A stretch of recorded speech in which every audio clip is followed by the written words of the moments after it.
नमस्कार, हॉकफीड न्यूज में आप सभी का स्वागत है। नरेंद्र मोदी सरकार के सबसे लोकप्रिय नेता नितिन गडकरी के बारे में एक बात विख्यात है।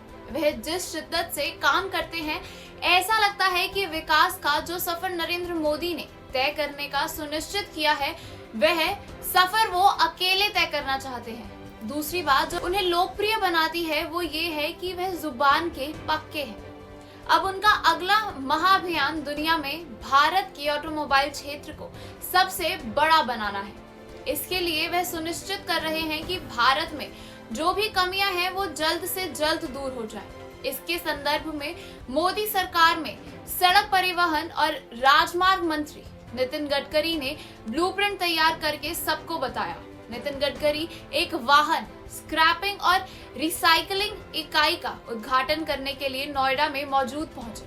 वहां उन्होंने व्यापक लाभों पर जोर देते हुए कहा कि वाहनों के कचरे का पुनर्चक्रण इस क्षेत्र यानी कि ऑटोमोबाइल के क्षेत्र और समग्र अर्थव्यवस्था के लिए बहार ला सकता है।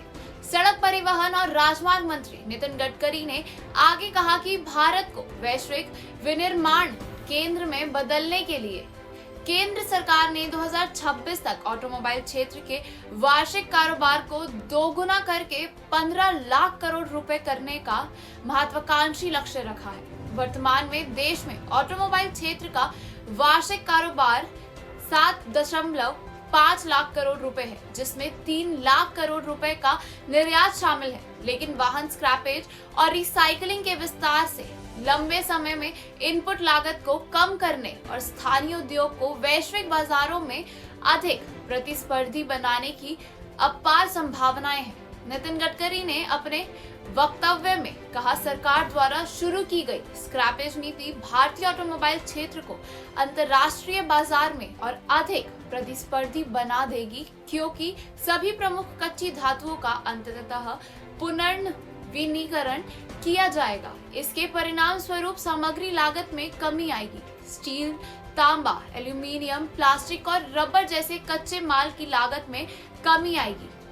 पुनर्चक्रण में हमारे आयात में भी कमी आएगी। यह हमारी सरकार के आत्मनिर्भर भारत के लक्ष्य को प्राप्त करने में भी मदद करेगा।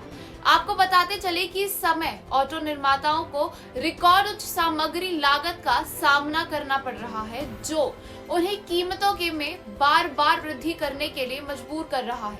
देश की सबसे बड़ी ऑटो निर्माता कंपनी मारुति सुजुकी के चेयरमैन आरसी भार्गव के मुताबिक कमोडिटी की कीमतों में तेज बढ़ोतरी से कंपनी की लागत में अप्रत्याशित बढ़ोतरी हुई है। सितंबर तिमाही के अंत में शुरू बिक्री के 80.4% पर सामग्री लागत MSIL के लिए अब तक के उच्चतम स्तर पर है। गडकरी ने आज कहा कि वाहन कबाड़ नीति में बदलाव करके विनिर्माण लागत में 33% तक की कमी लाने और ऑटो बिक्री को 12% तक बढ़ाने की क्षमता है। सरकार को अब स्क्रैपिंग और रिसाइकलिंग क्षेत्र में 10,000 करोड़ रुपए के अतिरिक्त निवेश की उम्मीद है।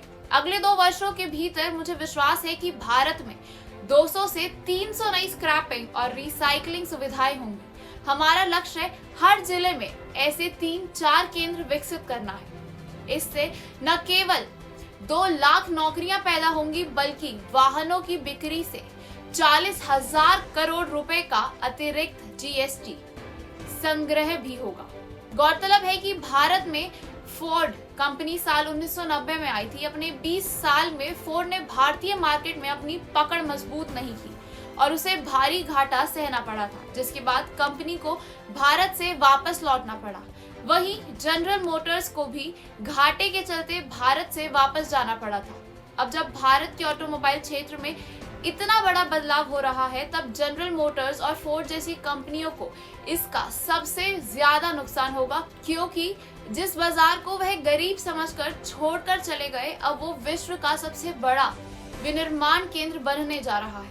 15 लाख करोड़ मतलब $200 बिलियन होता है और ये कंपनियां भारत में इस क्षेत्र में बड़ी हिस्सेदार बन सकती थी, लेकिन अब पछताए होत क्या जब चिड़िया चुग गई थी। साथ ही आपको बता दें कि देश में बीजेपी की सरकार बनने के बाद रिकॉर्ड सड़कों का निर्माण हो रहा है। ये बात एक केंद्रीय मंत्री नितिन गडकरी ने जी हिंदुस्तान के राइस कॉन्क्लेव 2021 में कही। जी हिंदुस्तान के इस कॉन्क्लेव में केंद्रीय मंत्री नितिन गडकरी ने कहा कि पहले सिर्फ 2 किलोमीटर प्रतिदिन सड़क निर्माण होता था, लेकिन मेरे मंत्री बनने के बाद 38 किलोमीटर प्रतिदिन सड़क बन रही है, जो एक रिकॉर्ड है। आने वाले 3 साल के बाद हमारा रोड स्ट्रक्चर अमेरिका जैसा हो जाएगा। लापरवाही बरतने पर होगी कार्रवाई।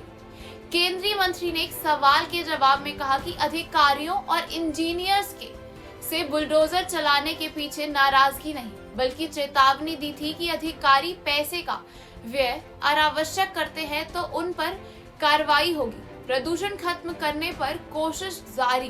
प्रदूषण के सवाल पर बोले नितिन गडकरी कि हमारी कोशिश है प्रदूषण खत्म करें, इसलिए हम पेट्रोल की जगह फ्लैश इंजन लाने पर विचार कर रहे हैं। हम ब्राजील, यूएस जैसी टेक्नोलॉजी ला रहे हैं जिसमें इथेनॉल का प्रयोग होगा, जिसकी कॉस्ट भी कम होगी और प्रदूषण भी कम होगा। हम हाइब्रिड इंजन लाने की पहल भी कर रहे हैं। इथेनॉल के प्रयोग से किसानों को भी बड़ा फायदा होगा। जेवर एयरपोर्ट को लेकर बोले नितिन गडकरी कि आज के समय की जरूरत है और हमारी सरकार आम लोगों से लेकर उद्यमी सबकी चिंता करती है। देश के उद्यमी या बड़े लोग क्या किसी मीटिंग के लिए दिल्ली से मुंबई ट्रेन से ट्रैवल करेंगे? नितिन गडकरी ने कहा कि अगर राजनीति की बात हो तो कब से सरकारें दावे करती रही हैं, लेकिन हम काम कर रहे हैं। देश चैनल हॉप फीड को सब्सक्राइब करें और खबरों को शेयर करें। वैसे तो देखिए, साल का आखिरी महीना है और आखिरी महीने के पहले दिन में है, लेकिन हम ये बहुत कन्विक्शन के साथ कह सकते हैं कि हम बहुत अच्छी स्थिति में, मजबूत स्थिति में हैं और आगे भी मजबूत स्थिति में बढ़ते जा रहे हैं। जिस तरह से पैंडेमिक ने पूरी दुनिया के इकोनॉमी को इम्पैक्ट किया था, फेज़ 1 और फेज़ 2, खास के जो फेज़ 1 वेव आया था और जो सेकेंड वेव आया था, उसके बाद दुनिया की हर बड़ी छोटी इकोनॉमी वो इम्पैक्ट हुई थी और बुरी तरह इम्पैक्ट हुई थी, और ख़ासकर बड़ी इकोनॉमीज बहुत चरमराती हालत में थी। ये बात सही है कि दुनिया के हर इकोनॉमी में अगर तकलीफ थी तो हिंदुस्तान में भी इकोनॉमी में तकलीफ थी, इसलिए कि हमने लॉकडाउन किया था और इकोनॉमिक एक्टिविटीज़ बिल्कुल नेक्स्ट टू नेग्लिजिबल हो गया था। जाहिर है जब उस तरह का सीवियर लॉकडाउन होगा तो उसके इम्पैक्ट भी आपको इकोनॉमिक डेटा में दिखेंगे। जो इंडिकेटर्स बहुत सारे उस वक्त, जो सारे इंडिकेटर्स थे वो नेगेटिव ग्रोथ दिखा रहे थे, इसलिए कि हमने उस तरह के लॉकडाउन किए थे। लेकिन वैसे मौके पे जो हमारे आदरणीय प्रधानमंत्री जी ने की जो सोच थी, उन्होंने कहा भी था कि ये अनप्रेसिडेंटेड टाइम है, शायद हमने अपने इतिहास में ऐसा समय नहीं देखा है, और दुनिया में के कई मुल्कों ने इस बात को तस्लीम किया कि ऐसा सिचुएशन जो है और ऐसी चरमराती इकोनॉमी दुनिया की कभी ग्लोबल इकोनॉमी देखी नहीं गई थी, जिस तरह से पैंडेमिक, और ख़ास के पैंडेमिक फेज़ 1 में फर्स्ट वेव में और सेकेंड वेव जो बहुत ही डेडली था उसमें देखा गया था।